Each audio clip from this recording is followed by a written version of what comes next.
here's the thing. Thank y'all for tuning in again another Sunday. Yeah, same faces on both ends. We got new faces on these lines right here. But hey, thank you for tuning in. If you're watching and you want to chat with us, go ahead and sign into YouTube right now. All you need is a Gmail account.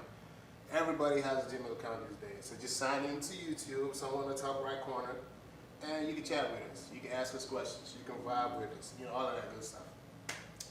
Second thing, if you're watching and you have a bunch of friends or a couple of friends or a lot of friends and family who want to have a great conversation or who cherish a great conversation, go ahead and share that link with them. Just copy the link, drop it in your group chat, your family group chat, and whatnot, so they can come aboard and talk to us, vibe with us, and all that.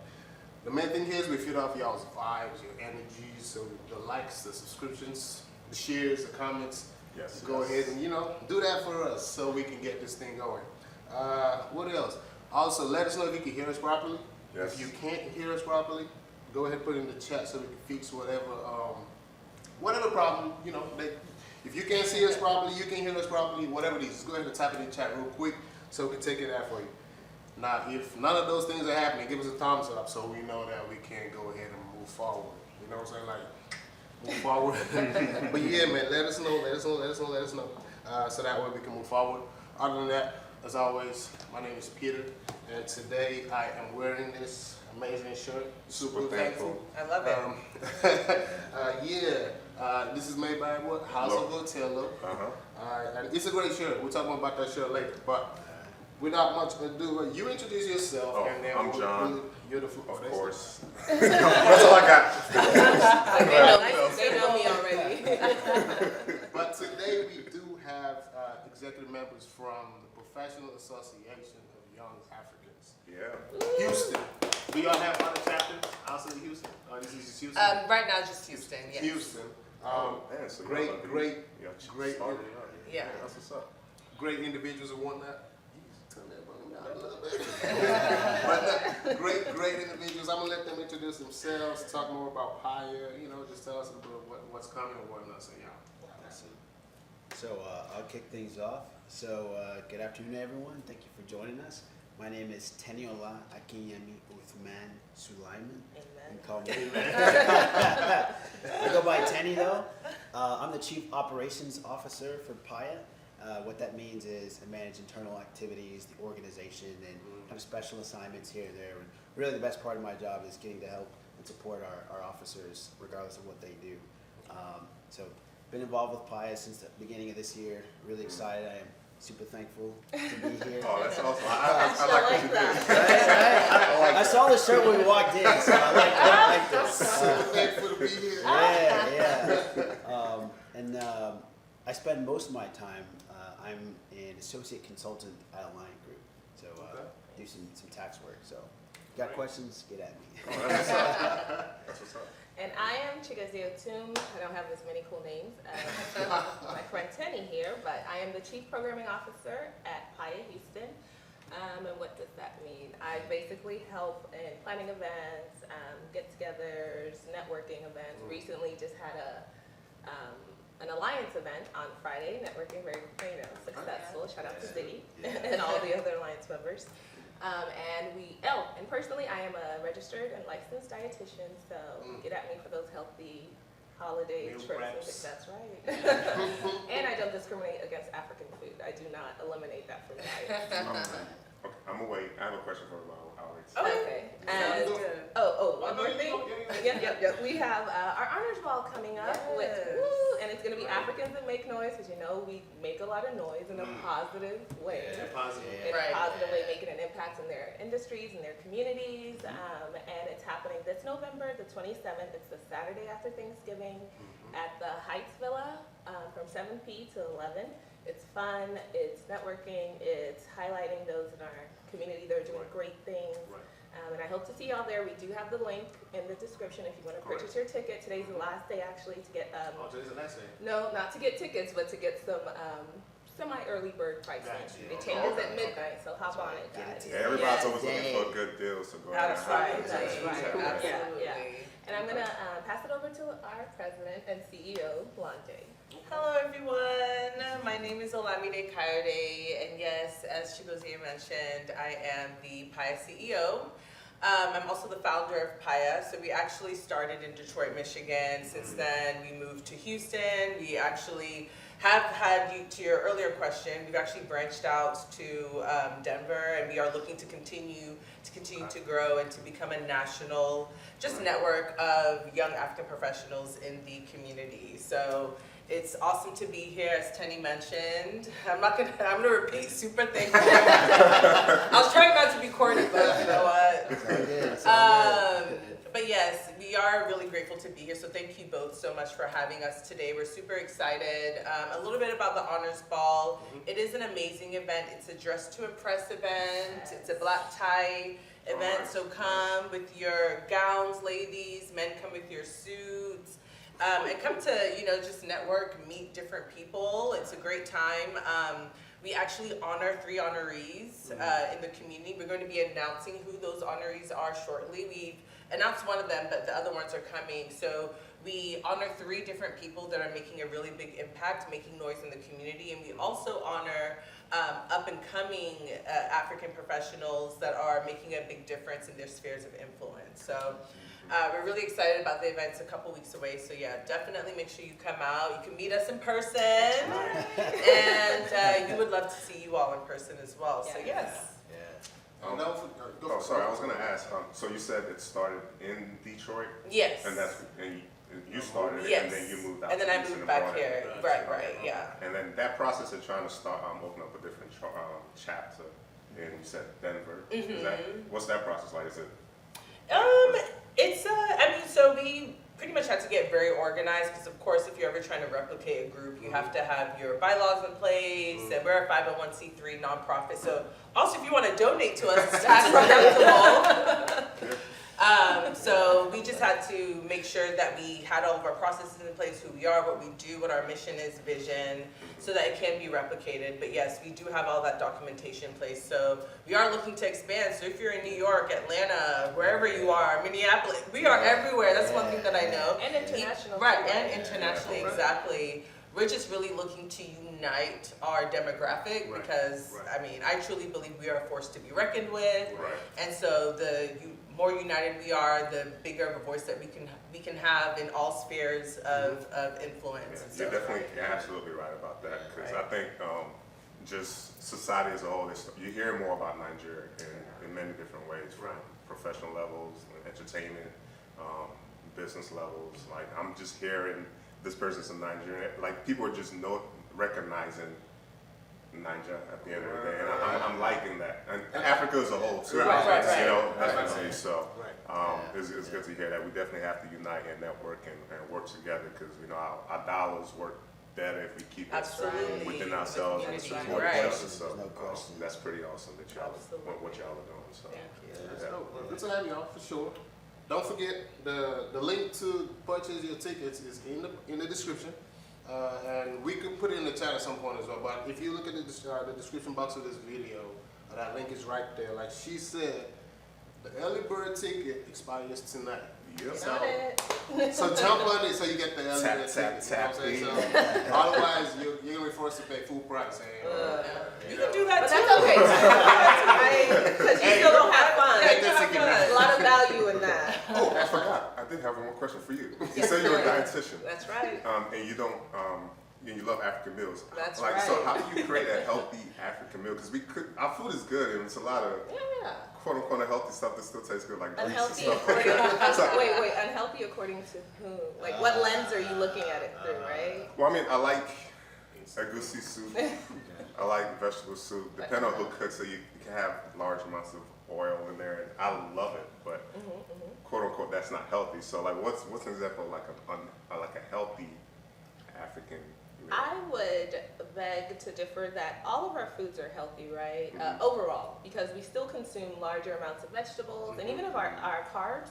It doesn't have a lot of sugar in it. It's just starchy, which Right. yes, carbs break down into sugar. Not going to go into the science of that, but it's still not as bad as having like McDonald's or no, sorry to McDonald's, any like fast food. No offense to McDonald's, any fast food, you know, greasy fried, because you're not going to get the vegetables, you're not going to get our protein and all that. So as far as oil and everything, I would say just portion control. You don't have to eliminate, unless you're allergic or it's a medical condition, you don't have to eliminate our traditional foods. You just do have to maybe increase the amount of veggies you put in it and kind of keep it to a moderate amount of the oils. And then the protein, of course, good to go on that as well. It's all about portion control, I promise. Yeah, I'm not telling my 75-year-old Nigerian father he could not have jollof rice again. That part. Not happening. That's interesting. Let's do this. One more time. If you're watching and you actually want to chat with us, you want to interact with us, go ahead and sign into YouTube. Just on the top right corner, you see a little tab that says sign in with your Gmail account. Use the chat box so you can actually chat with us, ask us questions and whatnot. Also, don't forget, if you're watching and you have people who want to be a partner, who want to just have a good conversation, go ahead and share that link with them so they can join in and talk, vibe with us, all that good stuff. Because we're about to get into the topics right now. So go ahead and share this link so people can join in and have a good conversation with us. And of course, don't forget to put your description, your opinions, in the chat so we can talk about it as well. But boom, are y'all ready? Yeah, sure. Let's get into it. Remember, like I said, it's a conversation. We're literally just having a dialogue. Of course. It's not an interview. It's none of that stuff. Feel free to throw questions back, and just let's bounce it with each other. If that makes sense.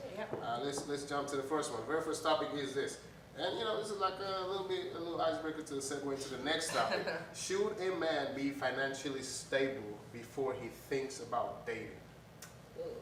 That's a heavy question. That's it right there. Boom. All right. Shoot Anybody? a man. That's an interesting question, because it's kind of like, and I think a lot of first generation like Africans or wherever you're from can relate to this.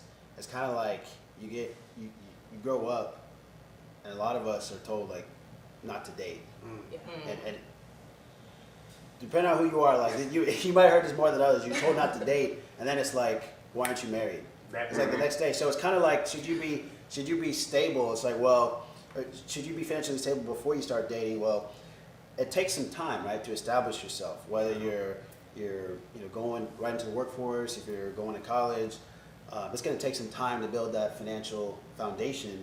So if I wait until I'm like stable to date, well, that's a lot of years. That's a lot of time that's gone by before I've really had an opportunity to like figure things out. So, my opinion, it doesn't make sense to wait. Like you do want to be financially stable, but you kind of take it as you go, right? And especially if you've been so fortunate to find a partner earlier on in your process, hopefully that person's going to grow with you. And there's not like this, you got to be making X figures or whatever the case is. So that's my opinion. It's you do it as you go, you grow. It's not the kind of thing where you want to wait until you hit the certain peak. Right.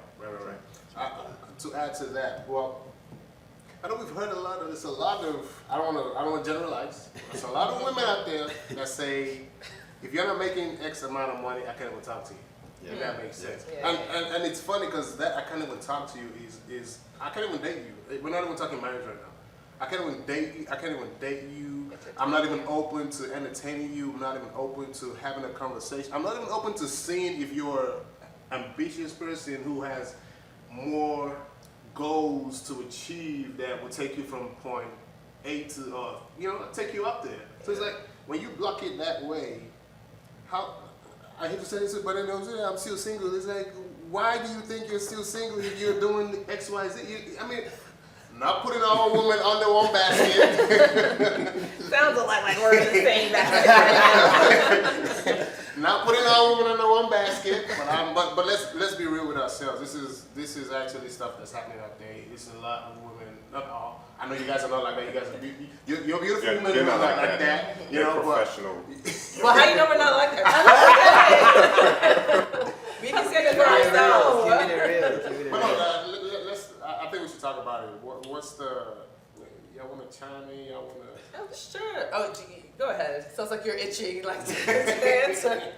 But no, I look at it like this, right? In my opinion, there are a lot of men Not all men. But I'm not putting y'all in the same basket. But there are a lot of men, right? They want the Maserati, right? They want a Lamborghini. They want a Tesla, but they want to pay a Honda Civic prices, right? But we all know these are high maintenance cars. So if I'm going to go buy a G-Wagon, I have to be able to maintain the G-Wagon. Sure. Especially if the G-Wagon is maintaining itself without me. So my stance is we should all date within our budget. Especially if you're a man, right? Because, I mean, and to take a step back from that, some people are non-traditional, right? Some women, I have friends who are like, I don't mind paying, I don't mind taking care of a guy they're just dating, not even necessarily getting married. And then some of us are more traditional, where we would like the man to kind of take the lead, financially and otherwise speaking. So what I say is, look, if I want to date a guy, and I can flip it around, right? Like, professional men usually want to date a certain type of woman. So am I that kind of woman that would fit this guy? And so I ask the men, if you want to date, I don't know who to use, a celebrity or someone that's top tier professional, are you able to maintain them financially if they would like that? So I just think if we all date within our budget, we'll be fine. That's good. That's good. But if I bring that back to this, should a man be financially stable before he thinks about dating? So potentially you're saying he doesn't have to be financially, correct me if I'm wrong, he doesn't have to be financially stable, but he can date somebody who's also not financially stable. Exactly. And wait. And what I mean, I don't mean like financially stable. Be like, how do you? He can, but he should date somebody who's also it may not make stable. life easier for him, is what I'm saying. But I mean, honestly, you can date anyone, right? And I don't think you have to wait to be financially stable. I agree with Tenny. It might take a while. So, what, you're going to be single till you're 50, 55?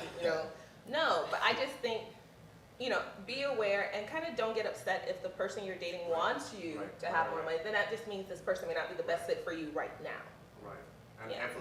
I mean, not ever, because you could be ambitious, right? Because personally speaking, I give men a chance that aren't, balling out of control. But I think what you said is important. Is he ambitious? Is he actually trying to elevate himself, or he just wants to, live on Club Creek forever? And that's not what I would want. So I have to then move away from this and find someone within my budget, my proposed budget. Just to clarify, like, being ambitious doesn't necessarily mean like getting more money, right? Like, there's different types of ambition. So I just want to just a little point That's there. true. Just fair, yeah. while y'all were talking, I was thinking to myself, well, somebody that is ambitious and they do have goals that they want to attain. They know what they like, and let's say they like women that they're attracted to women that would fit that goal that they're trying to attain, but they're not there yet. So should they date outside of what they don't like in the meantime? You see what I'm saying? No, because I think that you're Yeah. wasting the woman's time. Exactly. Like, if you don't see yourself with her long term, then don't waste her time. I think that, for someone that's looking to grow, a lot of women are looking to grow as well. Like, it's not like all women are, Just waiting for right. Just waiting like, for the guy to get there. No. Right. I mean, I think that as women, especially ambitious women, we're consistently leveling up. So whether we've reached a certain place, a lot of times we're like, okay, well, what's next? What's next? What's next? So in terms of, I just feel like you should just kind of find your match, find that person that complements you, and grow, because I do feel like right now there are a lot of men wasting a lot of women's time. And I think it's really important for men in general to really just take into consideration, like, don't look for like short-term benefits, but like look long-term. Like, do you see yourself with this woman long-term? And if you do, then, go for it. And if not, like, please, like, just don't. I mean, I would say women, we don't have time, because some people have time, but like, I mean, really, a lot of women, we just don't have time to waste. And it's just better for both parties just to be straightforward in the beginning. Right. You know what? Let's take that into the next topic, right? Because it kind of ties into each other. Let's jump to that next one real quick. Let's see where that is. So the next one is this. So, are you ready? All right, then. So the next one is, what are the greatest challenges of dating as a millennial professional? And does it feel like the bar is lowered for expectations in dating? So basically, just to break it down, here's what I'm saying. As a professional, and you know your level of where you're at being professional, and your what you've achieved or your worth or whatnot, are you willing to date below that You know, like, are you dropping expectations, all of that stuff. Kind of like what we were just talking about. If he doesn't have money, should he date somebody who's also at the same level as him that doesn't have money? Or, Well, according to what Chigozie says, yeah, he should date the level that he's at, right? I feel So like it that's makes what life she said. easier and it's less time wasting, right? Like if I'm with a guy who wants a woman that like, you know, spends okay, a so let's do it like this. Let's flip it. If he has a lot of money, he's a rich, very well-to-do guy. Exactly. Can he date below his level? No, same thing for women. If you're here, can you date below? So we're talking about below financial level. right? Or like, could be because that. Could I be guess that. I think it's important to define what is Right, the level, right, because money right. is not a level. Just because someone has a certain amount of money or doesn't have a certain amount of money, it's like, well, what value are they really bringing to the table? Well, it definitely is a consideration. It's a a- consideration, it's but not- it's let's not. be- But it's not the. But like, if we say like your level, I do think that we need to define it, I because a agree. lot of people just I agree. automatically think, oh, Right. Yeah. like if you're a billionaire and you're a jerk, I don't care how much money you have. Like, I'm not about to spend my decades with you and have a miserable life. Like, it really just depends. Many would, but you would. I guess some people would, But I think but that's what she's saying before. It Unhappily, depends on what right. you're using to say To- what's to the, measure. right. So if you're someone who only cares about finances, then you might date Well, that okay, billionaire. let's Yeah. do it like this. Let's put ourselves in that. Let's throw ourselves right there. So I know where I'm at financially, spiritually. I know where I'm at. You know, goals wise, whatever. I'm married, by the way. I mean, if you don't know. So before I got married, or even before, when we started talking to each other, I wasn't upfront trying to see where she was at. I wasn't upfront trying to assess her level or whatever before I even thought of saying let's talk, let's meet, let's go on a date, yada yada. As we started talking, I started to see where she was at, and she's level-headed, she knows such and such, and those were things I was cool with. I wasn't, even though we may not necessarily have been at the same level, that didn't really, it wasn't that much of a big deal to me. Instead of looking, so you're saying instead of looking at levels, you will get to Get know to the person for who right, they before are. you bluff them off and Instead say, of looking at the other. you're not on my level, I can't even talk to you right now. Because So- that's a lot of what's happening today. So I would argue a lot of that probably happened involuntarily. So first is like, what were the circumstances that you two met? Not that you need to tell me, but I would imagine you're probably hanging out in the same areas where people you like to hang out. So that kind of filters out some of the, like, you maybe wouldn't hang out with someone who is way outside of your income bracket, because you tend to hang out with people kind of around you. So then maybe you have similar interests as well. So it's probably easier to maybe find someone on whom you're connected on a number of things. And also, to me, it sounds like it probably worked out. You probably had some good fortune there, right? Because if you didn't have to actually like ask those questions and it kind of worked out. I think there's a lot of situations where people don't ask those questions, and like say on a spirituality level, that there's incompatibility. They don't know. It seems like it worked out without you having to ask that many questions. And also the point about I know where I am, goals-wise, spiritually, professionally, whatever. Like, kudos there, because a lot of us aren't even at point one, and we're already like trying to talk to, meet other people or whatever. So I think that's like a critical first step, not to be overlooked. Oh no, I totally agree with that. And you don't have to.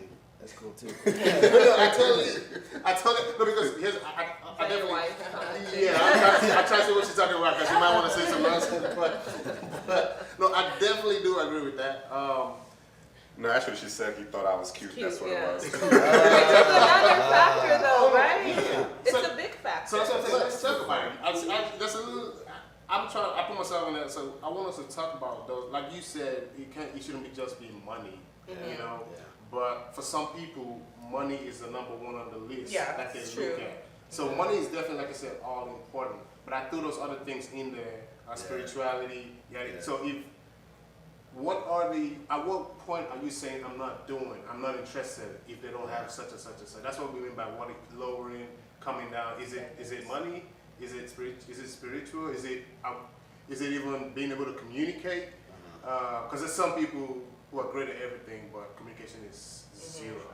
And it's like, okay, bye. Yeah. That sounds like a personal experience. I feel like it can get kind of tedious when you start looking at, okay, what are my measurements and this, that, and then like, okay, I'm dating this person, what are their measurements? It takes the fun out of what dating is supposed to be about. Right. Getting to know somebody. And for me, I think I'm all about the law of attraction, right? So for those that don't know, is you attract what you are, right? So, or you attract what you are, or become what you want to attract in a way. You can work it whichever way you want, and it just deals with patience at the end of the day. So, so instead of out there trying to search, well, what's this girl like, what's that girl like? Focus on yourself. And I'm not saying anybody should do this. I'm just saying this is what I practice. Is literally focusing on myself, what my desires are, what my wants are. So literally, I have to break down myself and know who I am. And if there are things about me that I don't like and I want to let go of, allow me the space to be able to allow myself with the space to let go of those things and take on the things that I do want for myself. And as you practice that, you start realizing that, oh, you're starting to attract people that are on that same vibe, on that same length. But it's really a matter of just paying attention to what you're attracting. If you're attracting things that you don't want, you literally have to look at yourself. You can't go out and blame it, oh, you're trash. You can't call people trash. Y'all taking notes? Oh, you know, because no, it's very real. And we live by this law on a daily basis, but we do it so well, it's like snapping our fingers, but we don't realize that's what we're doing. So I always tell people, if you're attracting a certain kind of guy, or for fellas, if you're attracting a certain kind of female, and you're like, that's not what I want. Well, look at yourself and start thinking to yourself, what am I listening to every day? What am I paying attention to? What's my daily conversation? Because once you start paying attention to those kind of things, then you can kind of like filter out the things that you don't want. And it does take work. Self-work is the hardest work, and that's what life is about. Because it's hard. Like the dating life nowadays, it's hard as hell because people really are on this social media life thinking that what they see on social media is reality. And it can be your reality, but It's like do you have peace? It's a filtered reality though, right? Yeah. Because I'm only going to show you the parts on my social media that I want you to see.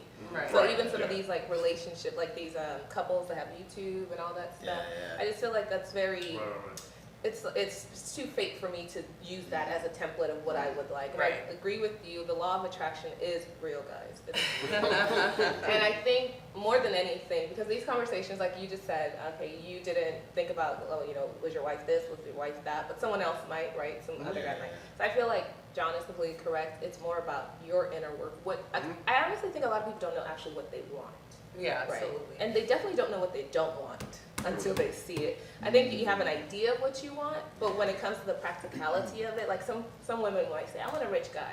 All right, that rich guy might be busy. He might be too busy to go on dates or do this. Are you willing, you know, to do it? Or would you take someone whose income is a little less, but he has more time to devote to you? Or you want a woman that's, you know, a hottie-totty, but are you ready for all the guys that are going to kind of be throwing themselves at her? So I just feel like a lot of us aren't aware, not me though, but a lot of us aren't aware what you want. But I will say, I made a physical list of what I want, and the person showed up like a couple weeks later. And I feel like you have to be very intentional, and also making a list of so specific what you want.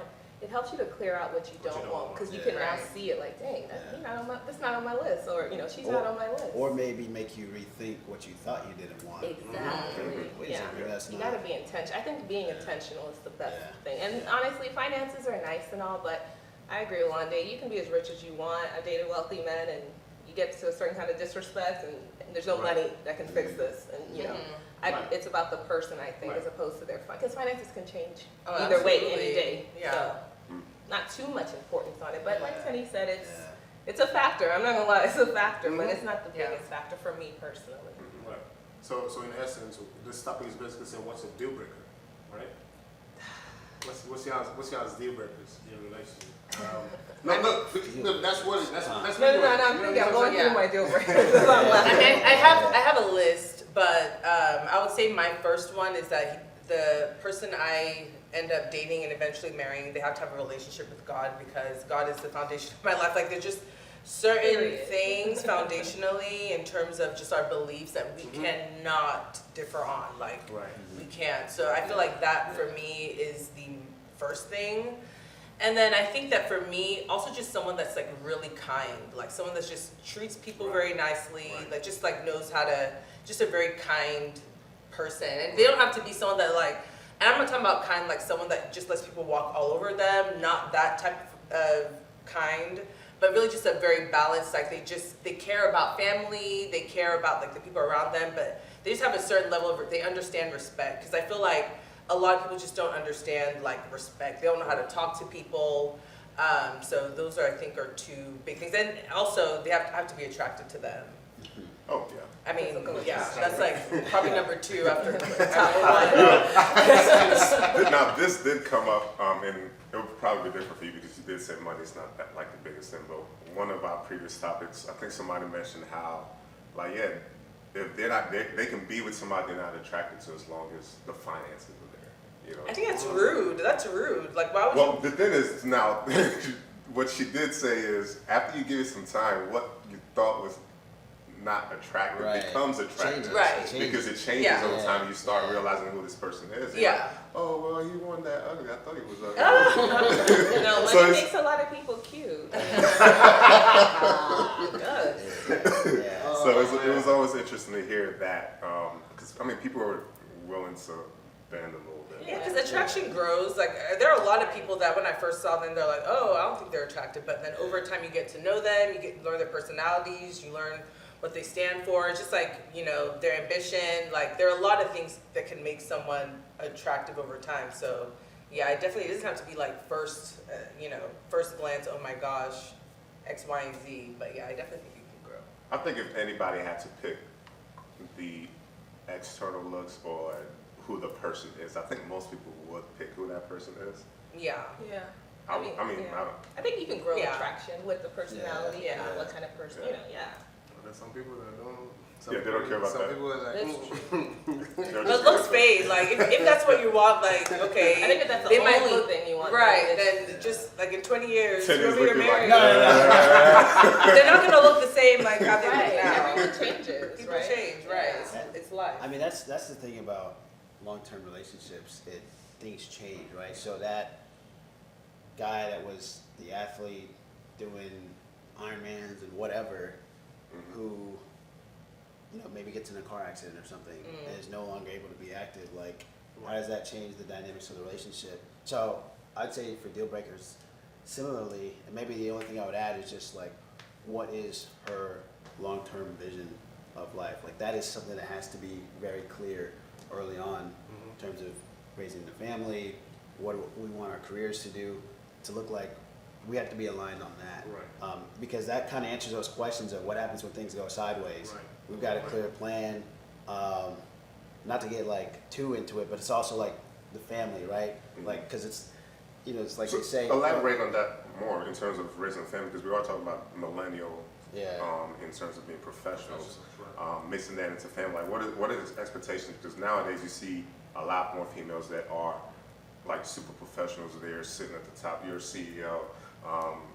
A lot of female CEOs are. We see a whole lot more. So when it comes to raising a family, like what is the balance now versus the previous generation where the woman was just expected to be at home, being in charge of the home, taking care of the kids, the household duties? How does that translate into this millennial age? Like, how do you see that? Yeah, it's a very interesting Yeah. discussion because everything you just said, absolutely true.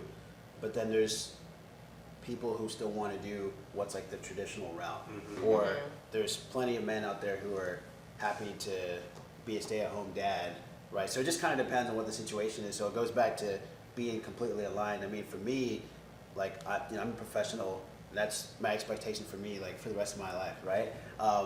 But I've also always had in mind that my wife would also do something similar, right? So my expectation has just been like we're both working. Like I saw a lot of that in my own family growing up. So that's kind of what my expectation would be, but that doesn't mean it can't be something different than that, right? If I decide to, do a stay-at-home business, down the road, and I'm doing that with the kids at home, like that's cool too, right?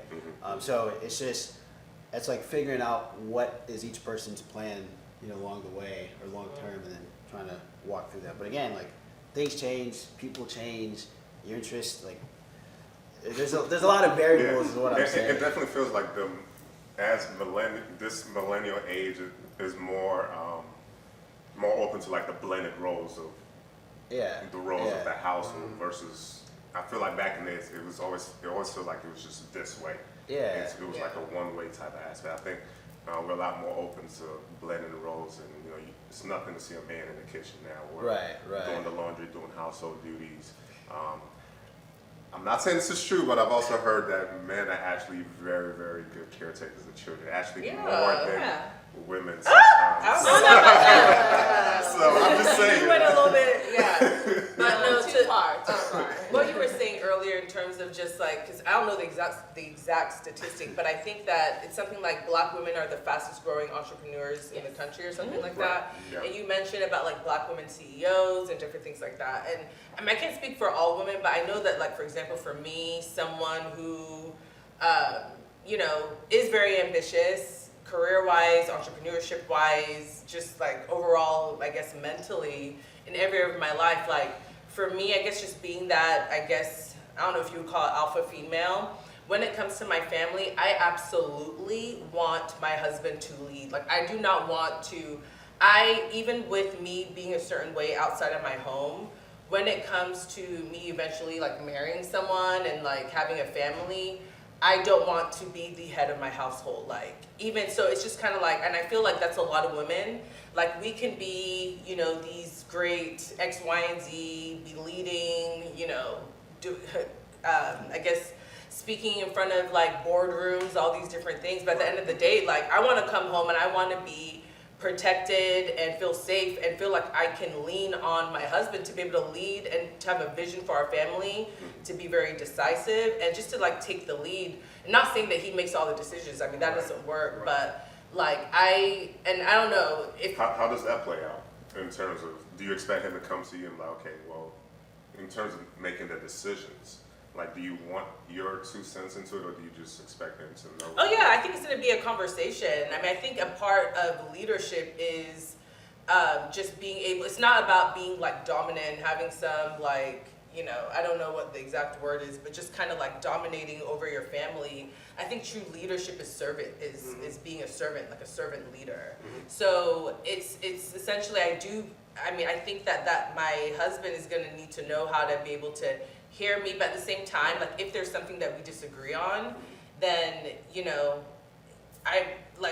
has to be a certain way that we have to be able to bend a certain way. And I feel like for me, I want to marry someone that has enough vision, that I have enough trust in, that when it comes to those topics where it's like we both disagree, it's like, okay, well, let me trust you as the head of our house to be able to make the right decision, and we just move forward in agreement with each other. I don't know if that answers your question. Yeah, that it makes does. sense. Because I read somewhere that a good leader is someone with a good ear, Yeah. right? Yeah. So you have a good ear that you're not blocking out what people are saying to you, if that makes sense. You have a good listening ear. But to piggyback on what you said, so I guess I hate to bring up this, but we've been having this conversation, head of house, but I don't want to dwell too much on that, but I guess my direct question to you, since you already put yourself right in the center, is if your husband is going to make a decision, the question is this: is he able to make a decision based on your career, like telling you, oh, you can't do X, Y, Z. Let's talk about it, right? Head of house. Because I want us to Just really, your eyes go like this. I want us to really make it known that this so-called head of household is not somebody that has authority over you. Yeah. You see what I'm saying? Because that's where people miss that communication, the term. Like he has authority, period, to say what you can do and what you cannot. And that's a good question, because I think there's a lot of men who are like that. Yeah. And which is why people have this belief that they can never allow somebody to be the head of their house, right? So, and I don't blame those people, because there are men out there who are like that, right? So it's just something that needs to be talked about. So in your situation, definitely, I want to go on a limb and say you are not going to allow somebody to come and say they have authority over you and tell you you cannot do X, Y, Z, period. Oh, you have to stay at home, period. You can't do this. Because it's men like that. Yeah. You see where I'm going with that? Yeah, and I think that those are things like whoever I'm like, they're gonna see who I am before we even get married. So they know that I'm not I'm not the type of person that's just gonna end up staying at home. I might have some points in my life, things change. Right. Like I don't know where I'm gonna be 5 years from now. I might be like, forget y'all, forget entrepreneurship for the next whatever. I'm just gonna focus on my kids, his family. You know, I feel like for me, I don't know what I'm gonna be thinking 10 years from now, but I do think that my husband should be very, you know, I think something that's very attractive is a man that wants to see you succeed. And if I know that my husband, and I'm also the same type of person, like I'm not gonna put my career in front of my whole family. Right. Like that's selfish. So I'm gonna be thinking, okay, what's best for our family? What's best for the kids? So on and so forth. So I think it's really, really coming, marriage is compromise. Marriage is not easy, it's a sacrifice. So going into a marriage, like you just have to know, like you're not always gonna be able to do exactly what you want, but I don't think that you ever have to give up fully, you know, your career. It might be like maybe for a certain season you might have to slow down a little bit, things like that. So I think those things would be discussed. But yeah, if someone came in and said, hey, I don't want you to work, then that probably would be the end of the conversation because like you're not the type of person I want to lead our family. But when And that he cares time, about you, and he doesn't want you to lay a finger. No, on John. No, but that's not, you don't care about me. That's your ego. No, literally That's your people- ego. no. though. but Literally wait, that people would are all tie like that that, would they tie just- into her deal breakers, right? Yeah, Like that's why yeah. we would have the conversations ahead of time. Right. Like I know a lot of people think I'm ultra independent. I'm not. I have to be. But and I love working. I really do love working and being successful. But a lot of times, or I would say, I see myself as a housewife or a part-time housewife eventually. And like Londe said, that might change, right? I might get there and be like, negative. I'm get these kids. I'm done with this. But I think that would tie into my deal breaker, where I need a man that is protective. If I don't feel protected by you, if I don't feel like our community, like you hear me and I hear you, or because some men and women, but some men are stuck in their ways, so they're not trying to hear anything you have to say. You That like kind how she focused on with some men. Yeah. some men, because I you. met men that are like really amazing communicators, amazing, like super protected, all that. So these are some of the deal breakers that I already know. Because in the future, if I say, "Oh, I want to be a housewife," he's like, "You got to get to work." That's not going to work. I need someone who is a good leader. I don't want to say head of household. I'm just a leader. Right. We're in that part. And I want to point out something real quick. So, there's a question in here that somebody's asking. Somebody says, where did that go? Why is there a phrase head of household, right? One. And then the second one was, he says, I think in itself, he basically thinks that title in itself is wrong. Head of household based on gender is a wrong approach in my opinion. Before we talk about that, when you talked about head of house, you talked about someone that can protect you, you talked about somebody who is open to, listening, all that stuff, right? And you kind of tied into that too. And I'm saying that to say, when that's your ideal idea of why you want somebody to be your head of house, right? And there's nothing wrong with that, is what I'm trying to get at. When you say head of house, that's what you hear. When other people hear head of house, they hear something totally different. And I'm trying to see where's I think it boils down to, you're going to hear a lot more Christians talk about head of household than any other religion, because it literally talks about how. Not even Islam. Well, I haven't To be read. honest, they do. I haven't heard Yeah, it, that's but what I'm maybe saying. maybe so. Yeah. They're pretty. They- But they're I know in the Bible it talks Yeah. about Way stricter. what the role of a man is and what the role of the wife is, and those roles in relation to God, and it literally sets it like that. So I think a lot of us were raised in a Christian house. For those of us that are raised in a Christian household, I think subconsciously a lot of those definitions come from that understanding. And even if you weren't raised in a Christian household, just society as a whole, Right. I think those understandings come from the religious book, because I mean it's a very, very old book, and we're impacted by it regardless of what what we But feel. to touch on that, the Old Testament Judaism, Islam, and Christianity all use the Old Testament as their foundation. It's then, we go a little bit off course when we say who's the Savior. So that's why I'm saying I think the other religions as well have that same terminology based on the Old Testament definition. But I will say, a lot of men, like say women or wives submit to your husbands, but they forget before that, men were asked to treat their wives as Christ loved the church, right? So I feel like there we see the man is leading, but leading with love, and then in response, the woman that submits or Christ respects. died. 'Cause, for yeah, us. he did a lot, right? He was washing feet. Right. I think he's a humble leader, humble servant. Right. So I feel like that's that was the intention, but it kind of got skewed into like just dominance and that submission. Because now when I tell people, oh, to be submissive, it has such a negative connotation. Yeah, oh, it does. But I don't think it has Oh, to it be if does. the other person is leading you with love. It's funny because that so-called submission goes the opposite way too. Men do that, but it's not necessarily talked as. So it's not.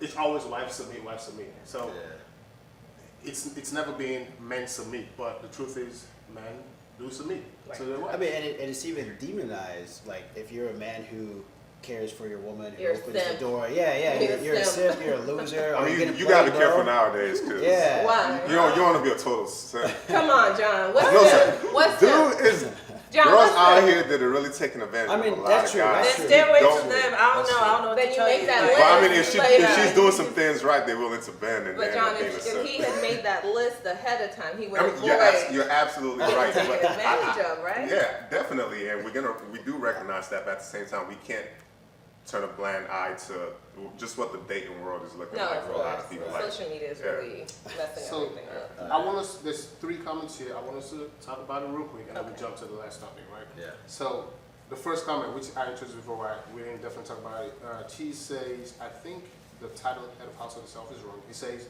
head of household is based on gender. Basically, being based on gender is wrong. He's saying head of household being based on gender is wrong in his opinion. Chica says head of household is a concept rooted in patriarchy and supported by religion. What do y'all think about those? And then we jump to. I'll say one thing. Like, you know, I feel there's one president of the United States. Like, there's one CEO of Facebook. There's one X, Y, and Z. At the end of the day, there has to be one person. So it's just like sometimes I think, you know, I'm a woman that definitely believes in equality in terms of like, especially in the workplace and different things like that. But at the end of the day, I think that sometimes the concept of feminism is taken out of context in a place where it says, oh, well, you know, there shouldn't be a head of the household. 2 people should just be there equally. Well, where does that ever work Like, name one place in the whole world where having 2 people up at the top works. It doesn't work. There has to be a head. And I feel like, you know, a lot of people are like, oh, well, I'm this woman. I need to, there shouldn't be a head. Like, yes, there should. Like, there has to be a head. Now, the question could be, is the head supposed to be a man? Is it supposed to be a woman? You know, That's what I was going to ask you. You think Right. a woman could be the head of household and a man would happily submit, right? Yeah, and I think that also comes to, you I know, mean, a lot what, of women are Low the heads key, of the the women household. at the heads of the house, but but let's move yeah, that's forward. what I'm saying. Right. How do you define the head of the But I would household? say, How do you no, define that? I think a lot of women do actually run, but I think the older generation knew how to play it better, right? Honestly, this is my opinion that, look, I get married, right? And I want my husband to do something. I'm not gonna be like, that's not gonna work, right? Because of ego, because of, you know, I'm doing it in front of his friends and embarrass him. Right, But let's yeah. have him do something. Maybe I might cook him a nice meal, or I might, you know, do something for him to convince him. So in that way, women are still, you know, like Look, they say the women man is the persuade head men. and the woman is the neck that turns. A lot of the things that men do are because of what they Women, feel yeah. like this is what a woman wants. So men would not be running around rampant doing all the things that they're doing if that wasn't one. Tenny's No, like, seriously. No, I 100% I mean, agree. you do agree? I agree.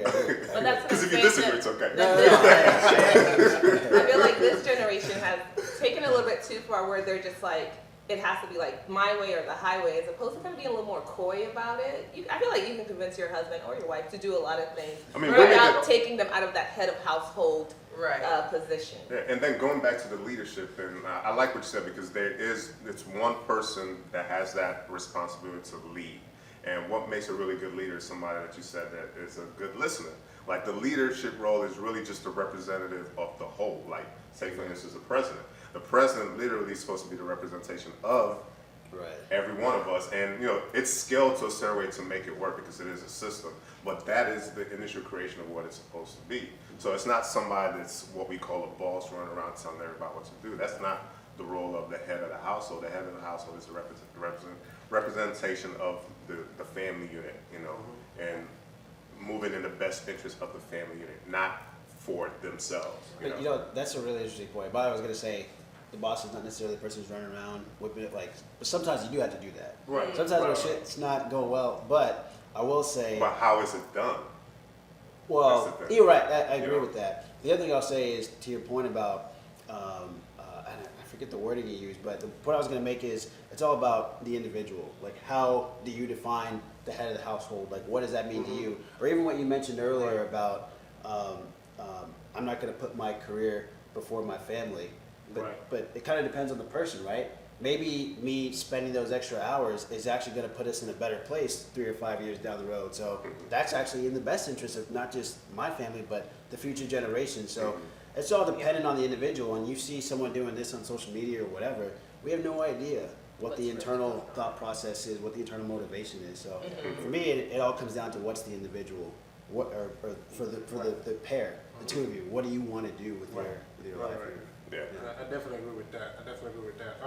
There's a lot of comments in here. I want to talk about it, but I want to. Maybe we should talk about it. Yeah, what are they talking Okay. about? 'Cause So, somebody's over there check this out. So here's one thing. Same-sex couples argue about who is the head of the house. She says, my thing is, the terms are ambiguous. Head of house, leader, are we ships? He also goes on and says, I think there are different aspects of relationship, and in that sense, it should be based on individual strength. I agree with that, and the truth is, that's actually what everybody's doing today. Everybody just has a problem with that term, head of house, because the truth is, and a lot of them will disagree, head of household, man, whatever, but it's still a partnership. But they're saying that, they're saying if it's a partnership, it can never be, it should be two heads of house. But my thing is, it's still a partnership. It is. Example, I went out yesterday to go play soccer, came back home, my wife is cleaning up the whole house. Some man would have been like, okay, you gotta go back. No, I joined her. Even though I just came from playing soccer, it's still a partnership. I don't know why people, it's just crazy, but let's go through these comments. I don't know how else to explain it. and move Words forward. are important. It's Words- crazy. But no, to Chica's question, she says, why are we thinking about relationships like companies instead of partnerships? But a company could be a partnership, right? We're not talking It about is. it like in a very It low-key is a right. partnership, but Because if you have a boss that's micromanaging you, right, a head of household that's like nagging you, always on you, Right. you're gonna quit. You don't want to work there. Yeah. So you want, like I work for a company where he's very open.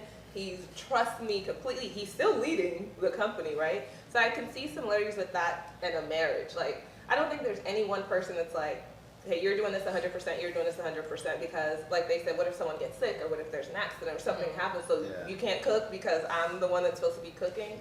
So I mean, it's not like clinical like a company exactly, because there are emotions involved and everything, but I can see the similarities. There's definitely a lot of similarities. Right. I mean, if you think about it, a relationship between two people, it's two people, maybe they have kids. Or more. Or yeah, right. It could be multiple No people, judgment. like whatever, No judgment. whatever the arrangement is.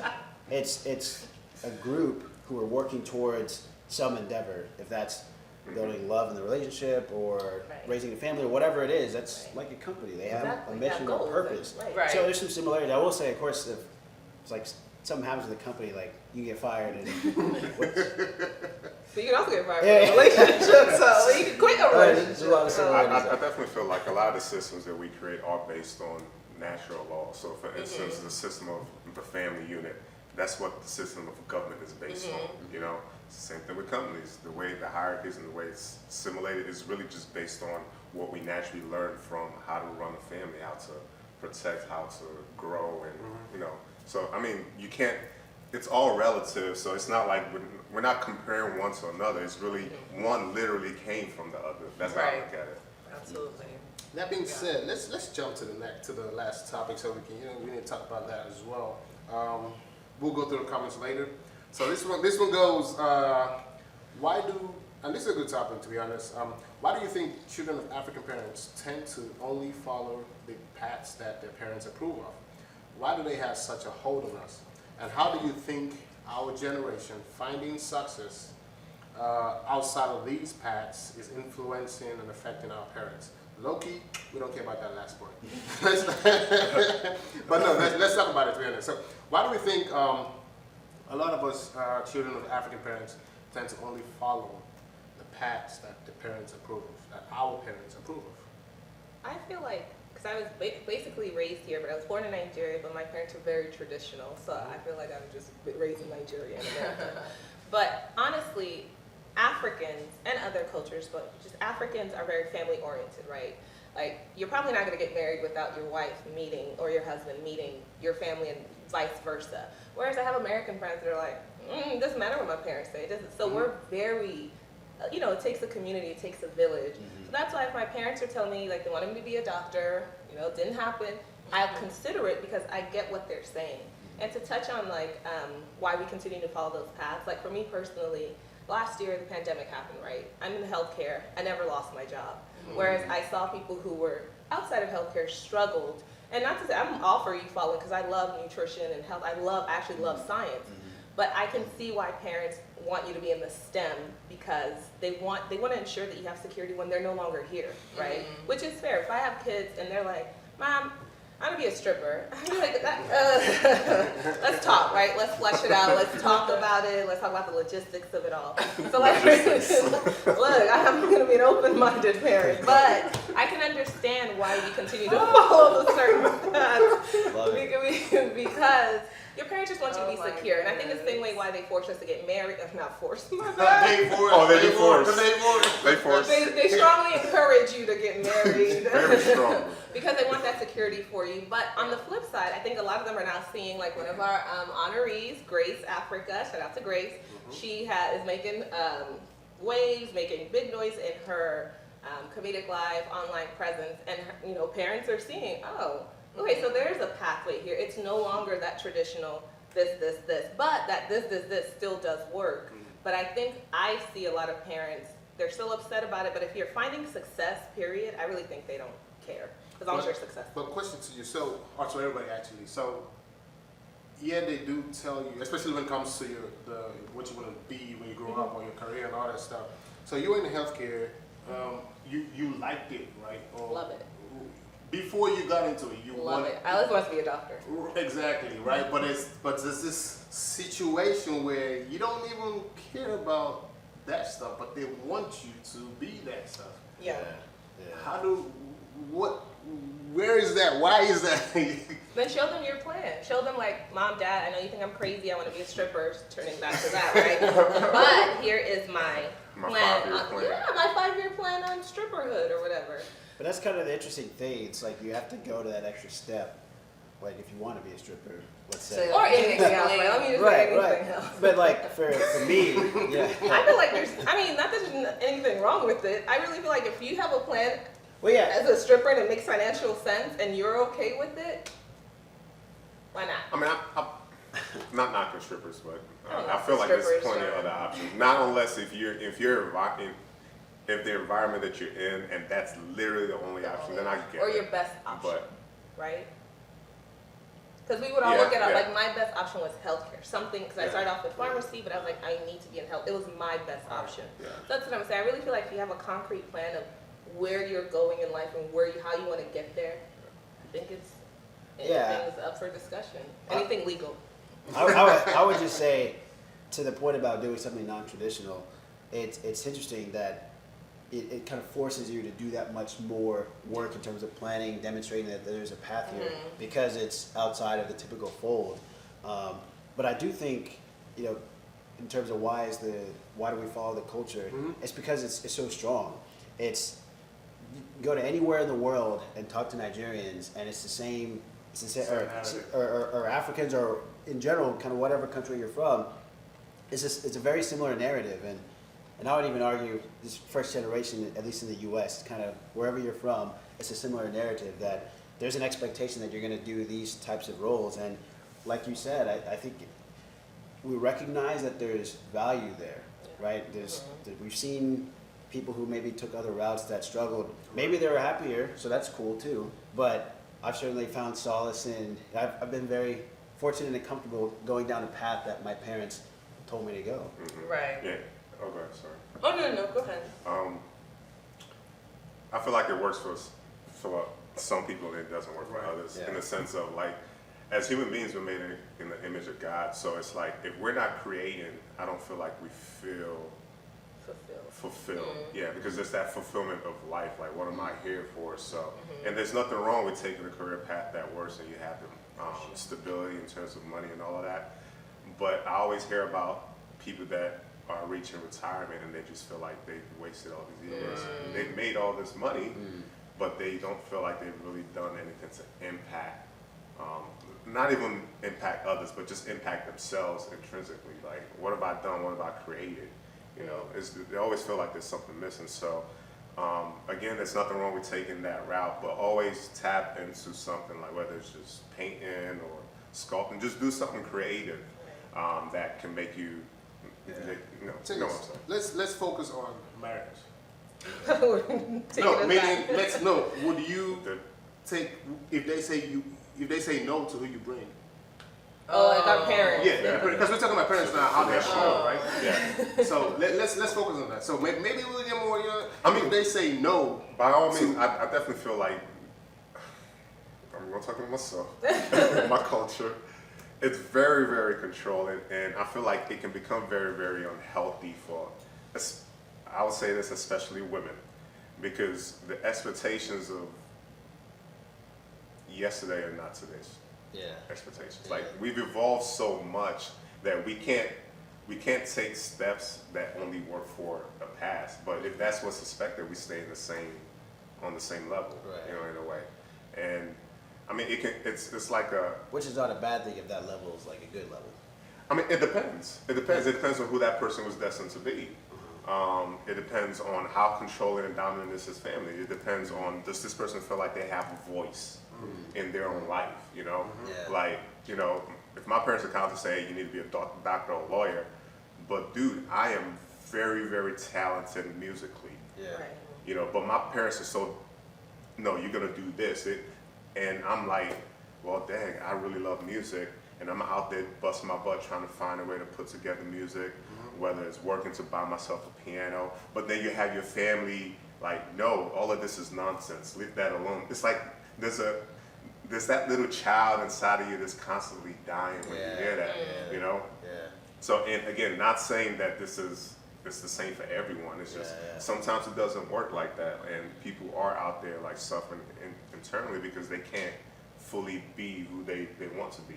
You know, maybe she would have been the best stripper, or he would have been the best stripper. Or maybe he could have been the next Mozart. Yeah, they the said we African should use Mozart. modeling or painting, but I feel like it's legal everywhere. I mean, but think about it, right? When you say stripper, people are like, but who is going to these strip clubs, right? Someone's going there, and you know, Well, that's a making whole money. other- that's a whole I other mean, that's what topic. I'm That's a saying. whole other People topic. wouldn't go to it if it wasn't making money, but I get what they're saying, Yeah. whether it's modeling, musically Yeah. speaking.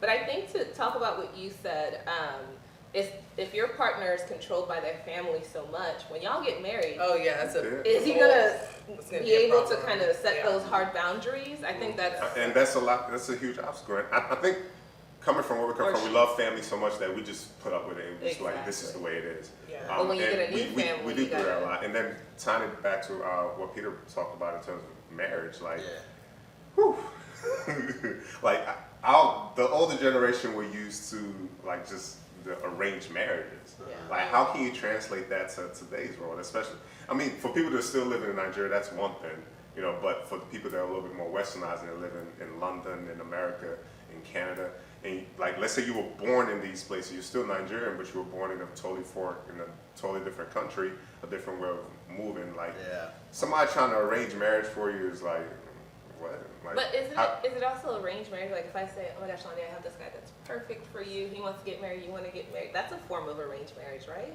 And I see a lot of people get together that way. Is that arranged? That's not arranged. Yeah. Like I have this guy who wants to get married, and he wants, you know, Yoruba woman who is. That's just making an introduction, and then from there you guys figure out if But y'all are- already know, I like. think So, more but about, isn't it like, arranged? a parent It's saying forced. that. You have to. But in that situation, you get the So I think the introduction. forced You arrangements, still yeah, have are an different. option to say, oh, you know, I like you, you're cute. My cousin said blah blah about you, but Yeah. you have an option to say no. There's levels to it, because right. like, yeah. Yeah. a parent could say that, oh, like, to their child, like, oh, I know someone, you should get together. That's like not the forced thing, but it's also different than me just meeting people, Naturally. right? So there's Of kind course, of yeah. levels to it. But going back to the point about the marriage thing, I was thinking about it for me. I'd say, like, if I thought I was with someone that my parents or my family would completely reject, obviously the answer is it depends, right? I like to think that based on how my parents raised me, that I would naturally pick someone that they would be aligned with, my family would be aligned with, so I think that kind of filters out some of that.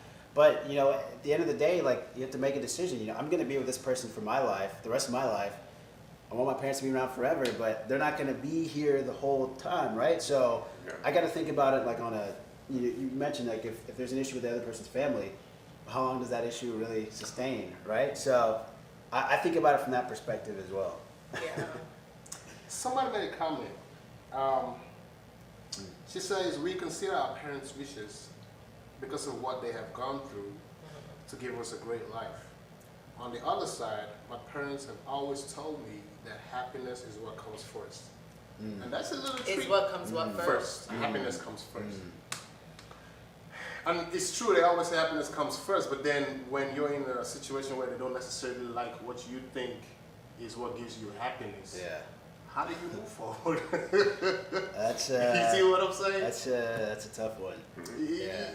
They always preach happiness comes first, yada yada yada. But There's different ways to reach happiness, right? So you can find a couple who's in an arranged marriage, and a lot of people we know, maybe us, would say, I would never do that.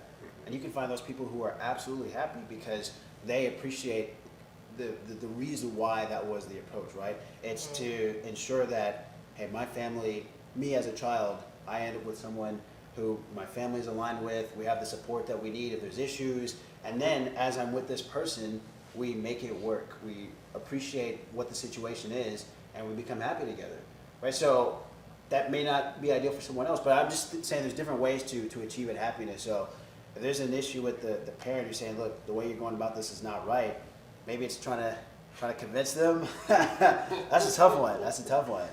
Find a way to sell them. I mean, I think just to answer that question, I mean, I know my parents very well, so if there was it depends why don't you like them? So if it's like, oh, well, they're not Yoruba, that's not a reason, you know, or it's, So how do you translate that to them? You just say that's not a reason? yeah, that's not, I mean, that's not, it's like, if they have a different belief system and maybe they don't like that, and it's like, okay, I get that. If it's something that I can agree with, like it's kind of foundational, that sometimes you have to kind of listen to the people around you to make sure that you're not like, Because they can see things that you can't see. right, so it's the reason. So if it's something like, okay, they're not, something that I think is, debatable, or something that is not a non-negotiable for me, then, I would just say, that's not a reason why I shouldn't marry them. So it really just depends. If it's a legitimate reason that it's like, I know, then I feel like I would consider that. But if it's like something completely ridiculous, like, oh, well, they are some career that, they're not a doctor, a lawyer, or an engineer or an attorney. Maybe they're an entrepreneur and they want me to have something that's more stable. Then to me, I'm like, no, that's not a good reason to me. So it really but just you'll go depends. forward without the blessing. No, they would come around. They'll come around. They'll come around. It's like, we're gonna move forward, but yeah. See, with the I don't know if y'all watched Real Housewives of Potomac. I did. Which one? There's a lot of them. Well, there's Potomac, because they have a Nigerian couple on there, Wendy and Eddie, I think, and the family was against them getting married, and so the mom, and I think his side of the family didn't show up to the wedding. Would you be would that be okay for you guys? If you really love this person, they're still together and they're making it, they got kids, but your family is just like, yeah, we're not going to be at the birth of the children, the wedding, but you would go along with the marriage, you go forward with it, even if your family wasn't present. I mean, God forbid, The but whole family, one person got to show up. yeah. I think they said, I wasn't at the wedding, but they said like his mom and basically the important family members were not. Every family is different, Yeah. And I'd be a little hurt. Oh yeah. I mean, that totally. couldn't happen. Hurt, That a little can't sad. happen for me. Like, but Somebody got to show up. if someone has to make a decision, then I think that they need to choose them. In that case, they need to choose their happiness and themselves. Yeah, I think that's a horrible predicament to be in. Right. But if you have to choose, then choose yourself, because you're the one that's gonna live with your family. You're the one that's gonna raise your kids. You're the one, like, your parents are not going to be doing those things for you. So I think that for me, I'm even getting to a point where I'm breaking away. Like, a lot of how my parents think is how I think as well, but now I think for myself a lot more than I used to. Right. So if they say something that I don't agree with, honestly, I'll just tell them I don't agree, and I'll explain why. We might just agree to disagree and just keep moving forward. But I feel like now we're getting to a place where we have to trust ourselves enough to be able to make decisions, even if it goes against what our parents thought. I feel like our generation is the healing generation for the trauma that their generation went through, and before that and for that, because a lot of the decisions or the mindsets that I feel like they have comes from trauma. Like, And survival. yeah, right? Survival, yeah. But now we can thrive, because I like what you said. What worked for yesterday is not Doesn't the work rules for for today. today. Yeah, yesterday's prices are not today's Right. prices. Because I know I see my parents, so I understand, right? You got 5 girls, you want to make sure they're secure, but because Right. they're thinking from how they grew up, just like me now with Gen Z. I think that's who they're. The way the way that they see things don't make sense to me, but until I see that from my parents, I don't discount what they say, because they're coming from a place of. I mean, a lot of our parents grew up during civil wars and having to literally survive, or they were starving. So they put a lot of priority on money and security, because they don't want us to ever have to go through what they went through. Whereas this generation, we're all vibes and chill. And we never had a civil war, so God forbid, no, we don't want a civil war. But so we just don't have those same, things that are pushing we're able to base it more on happiness as opposed to like survival. And happiness was not an option. Who cares, That's right? it, If Like, you you want to were be a happy, rich chief right? and you could provide my daughter with a great life, I'm gonna choose that, because it's tough out here in these streets. But nowadays, we don't have those. That's crazy. I'm gonna run through these comments real quick and we shall wrap it up. Somebody says African parents need to update their iOS regularly. Go ahead and tell them that personally. I'm not telling my parents. They'll ask you, hey, what is iOS? What do you mean? Alright, so let's see what else. So what's wrong with this thing? Okay. Let's see. Alright, so what Tika said, her parents never told her that. So she said, my parents have never said anything about happiness to me. Let's see. Jada Sulaiman says, at some point they have to recognize that we are adults and they can trust that they raised us well enough, to find and define our own happiness. I agree. Shout out to my cousin Jola. And Tika says, survival and success are our parents' only goals, which is kind of true, and which is, and that's kind of like respect. Survival and success is kind of like to each his own. Like that's their own idea of what is. That's what they needed. Yeah. They needed to survive. Right. Yeah. Correct. Let's see. Somebody said Joe's parents are different. Let's see. But that's what it comes down to. Everyone's different, right? Raised differently, different ideals. Chiswell says, in quotes, what will people say? That's what has been driving so many parental decisions, and that's facts. Yeah. What would people say? Yeah. Bro, All their friends. That's crazy. Oh my goodness. Yeah. That is Some crazy. people really, I feel like, get married just because I don't want people to think something's wrong with me. I'm not married, or they have kids because of that. Right. Knowing Yeah. good and well, they're not gonna make good parents. But it's just like, what will people think if I don't have kids? What will people think if I'm not married? But I think our generation is doing that with Which the one? bottles in the section. Oh my gosh, No, right? talk If you about go that. out, like you're a guy, you want to go out with me, and I get to the club, and you don't have a section. Some people are like, So I think each generation has what it puts priorities on. Dee brings a good point. She says a lot of people are unable to let go of the shackles from their parents, and it's impacting all their decisions. That's true. All right, and then somebody says she agrees with Dee. Tolu says, do y'all think African marriages are good examples? Woo, that should be a topic for next week. How about that? Do y'all think African marriages are a good example of a happy marriage? Bro. I see some. It's though. not balanced. Bro. It's not balanced. No, but I think you gotta look for it, because I used to I didn't want to get That married is a at topic, all bro. until last year, because I started seeing good examples of African marriages. Because Bro. marriage look real to me, but Yeah. Maybe we can bring that wedding counselor lady. Yeah. Bro, that's crazy. That sounds like a All right. question of exposure, maybe. Yeah. I mean, I grew up in an African household, and I feel very fortunate that I had a very good example of what it is to be in a loving It was relationship. healthy. Dee also says, I always feel like my parents will eventually come around if you just do you and are firm about your stances, but not a lot of people feel this way. You can only reach them well. Let's see. Jill also says the same way American marriages are unhappy or Latin marriages are unhappy. I guess she's trying to say that, there's a bit of all that chaos and different cultures. Yeah. humanity. Chico says we are coming from privilege. We are coming from more privilege than our parents.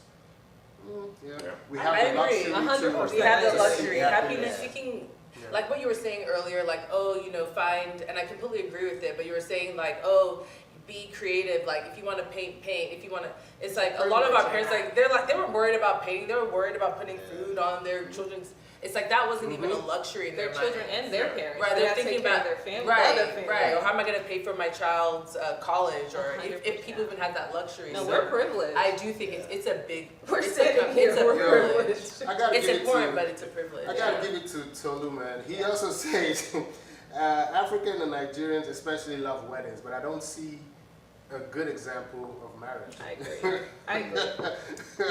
Oh, Yeah, man. I will just say it is good to be careful, like when comparing our culture to other communities. You know, like multiple marriages is like a thing. At least for me, like that's not something I would care to have any part of. I mean, I guess most people, that's not the plan, right? But you try to avoid that. Like if I get married to someone, I want to be with that same person, right? Like I was talking to someone the other day, and it was like you got to get through your first marriage before you. What? Like the first, you got to get through the first marriage, and the second one is for love or figures something you like out. that. Yeah, Oh, they're yeah. planning the divorce. Yeah, I mean, it's you just go into it like, okay, so we'll see how this goes. For the second marriage, it's like I'm not trying to be, but that's a lot of the culture that's around us. That's you know? crazy though. I mean, I think it's like that because people don't think, okay, who is this person that I'm spending the rest of my life with? And I think it's like that also because they don't think about what do they want and you know out of life in general or out of a relationship. You know, people think, okay, and when I say people, I am generalizing, not putting everybody in the same box, but some people will say, okay, by the age of 25, I need to be married. And they're going to meet that goal, but it's a lot of things that they've probably missed out on in terms of like, am I even ready to sustain a long-term marriage? Like, is me saying 25 prepare me for a short-term marriage based on the decisions that I'm making? Like, why am I making? That's a Because good point. if I need to bend and wait a little bit longer to make sure I meet somebody I can spend the rest of my life with, Yeah, am I willing to do that? Or is it okay? 25 is it? You know? And then you just marry whoever's there And at you just 25. marry, like it's. Well, you always just marry whoever's there. So. No, not if you're intentional, right? But I know men who've literally told me, I married my wife because I just want to get married at that time and I happen to be dating her. But currently they say, I don't want to be married anymore. That's That's a different kinda wild. conversation. That's Yeah. kind of wild. You know, but I'll say this like on the flip side, like you get like there's value in having a marriage, right? And so like when you go to the next marriage, right? There's certainly like Next marriage experience talk, and man. Yeah. because I know for like particularly for men when you get to a certain age, it's almost like, well, why haven't you married? Like you should be a divorcee or you should have a kid or whatever. So. And that's again like the culture is changing. That's I think. toxic. I was going to say, I don't That's know. very toxic. So I've yeah. definitely heard that before. I will say I heard that some people think the guy is like gay if he hasn't been married. Yeah. Or had to be. I will say I've heard, but I You're- think that's you're 50 crazy. and you're single. Right, Why I have think you that's- never been married before? They're probably Yeah. They taking didn't wanna their get time. married. Right. And then some people, honestly, some people aren't meant to be married. I totally agree. Talk about That's, that. that's a good one I too. feel like some They're people not. don't. Or have kids. I think there are a lot of people that don't want to be married, but they do end up getting married because of Right. society. I think there are women that don't want to have kids. Yes. I think there are women that Yeah. don't care about being a cook and Right. raising children, keeping a household. They just want to live their life and enjoy Right. it, make as much money as they want, pay for every meal. Not like people want what they want, but I think they. Oh, whoa! Did I miss something?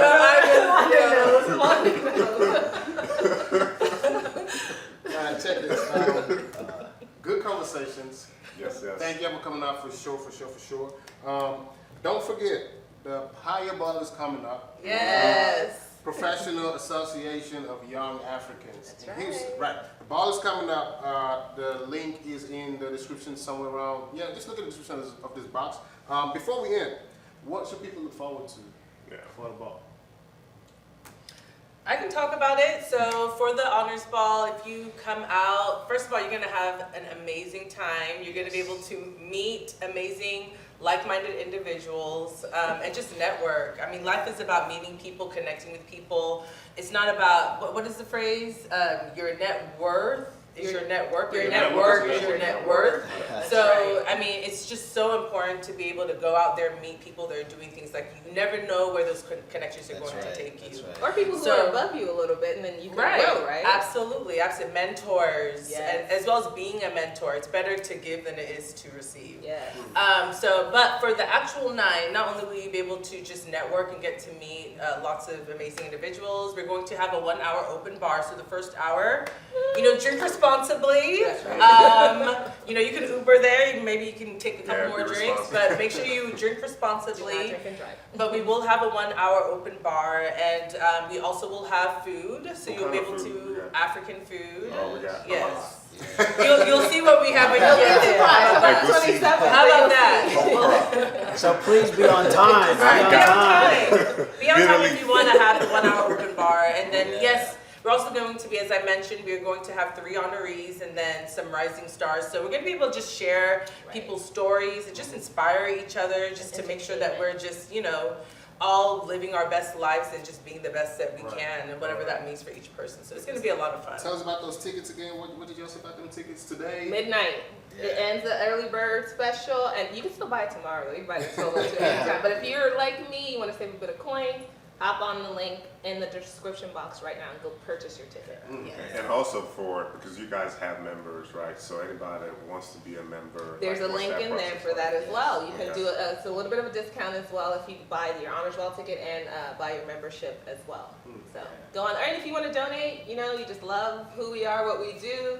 Please There's do. a link there as well. So We are a 501c3 That's right, organization, tax deductible. so it's tax deductible. Can I ask how many members y'all have? Yes, so a lot of our memberships, you can either be a paid member or come to our different events. So right now, in terms of our Instagram, we have our influence of I think it's about 2,400. That's awesome. But if you want to become a paid member, you're more than welcome to do that. And if you are a paid member, you also get to serve. You can become a leader. You can join a committee and really make sure that you give back to the community. So we definitely encourage that the most. But yes, that is Paid our members get discounts to events and things like Yes, that? yeah, absolutely. Awesome. Yes, Right. and paid members get a discount to the honors ball. sometimes they get free drinks at our events as well. Yes, So yes. All of our general there's body some events. benefits, yeah. And I would say I'm really excited about the Honors Ball because this is the first year we're having it in 2 years now. So Right. obviously we didn't have one last year. And really, if you've been to our events this year, this has kind of been our emergence. We're coming back from Coming the out. pandemic, so it's so exciting that we actually get to be there on the Yes. floor for the Honors Ball. So please come and join us. Yes. It's going to be so It's going exciting. to be food, fun, entertainment, drinks, Yes, everything. yes. That part. Don't forget, That part. by midnight tonight, the ticket prices are going to be standard. But before then, you can get that early bird. Discount. Early bird price. Yeah. And you can go on IG. Our IG page is in the description box Right, as it's well, right and there, too. see some honors balls, from the past, see what that looks like. All right, there you have it. But no, thank y'all for coming out. Yeah. Thank you for having Great us. conversations. Super Thank thankful. Hashtag super Super thankful. thankful. Shout out to House of Otello. How do we get those? I Yeah. know. Yeah. How do you get these shirts? Oh, y'all want shirts? We should try them links after this. Okay. Actually, just click the description somewhere. Go to House of Otello on Instagram. House of Otello on Instagram and contact them, send them a DM. But we'll definitely hook you up with those after we get off the camera. But no, thank you for tuning in. Good conversations.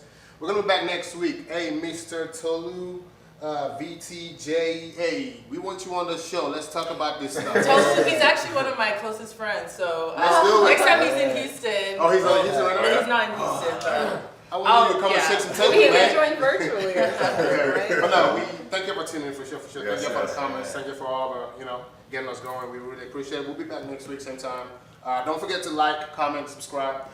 This video is definitely going to stay live forever, so the link is still going to be live. So go ahead, you can still share that link with people. And so if can you have want conversation. to join us up here, just go to www.ctalkTV.com/cast, and you can fill out the that form, and we'll reach out to you to be part of the panel up here. So appreciate y'all tuning in.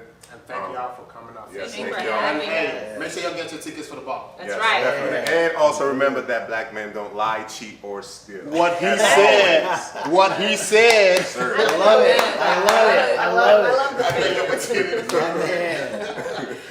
Man.